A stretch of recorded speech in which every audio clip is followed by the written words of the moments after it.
is Ashika. My dad was a patient at hospice.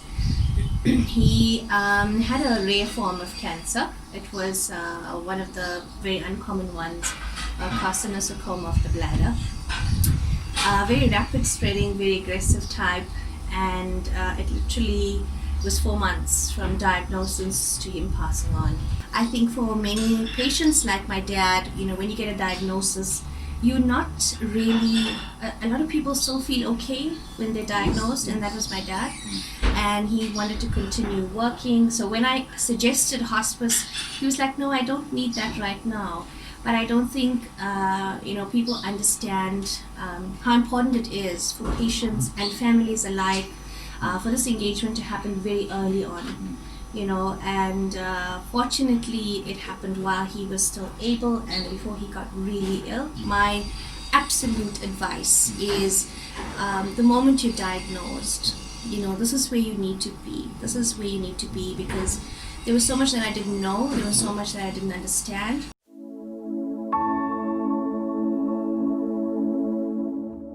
I didn't really understand what hospice does, and I promise you I was just so overwhelmed. I was really, really overwhelmed with gratitude through the experience and the care and the level of interaction. It was just really, really, I usually have a lot of words, but I think, I was so humbled and so grateful.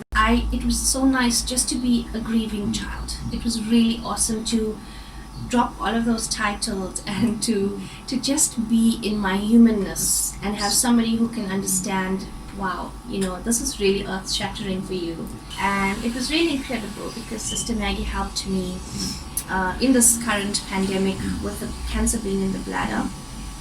There was a lot of clotting. The bladder stopped working by that point. So I had to irrigate this bladder myself. And she was absolutely phenomenal in teaching me how. There's a lot of doing just after the death, and there's not enough time to assimilate the experience. So by 40 days, you're really in your grief.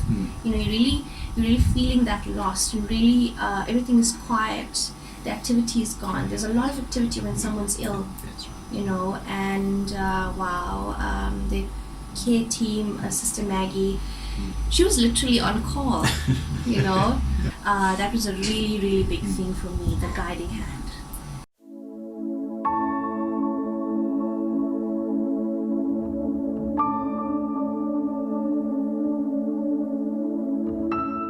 Giving him a bath and taking care of all of those really intimate needs. Sometimes it's difficult when it's a father and a daughter, but it was such a deeply spiritual experience because it was a complete surrender and a shedding of that ego. And he said to me, I'm really sorry that you've got to do that.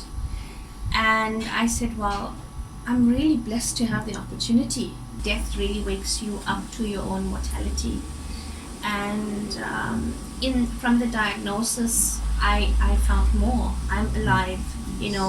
Every day was one more day. It was one more opportunity. It was one more chance for me to express how much I loved him.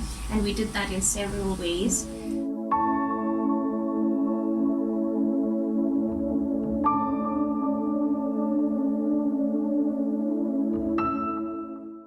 If someone is looking to fund a cause, you must know what you are funding. And I will encourage them to visit you. I will encourage them to in this time it may be difficult, but to visit a patient, and watch what these people do, because it can't be explained.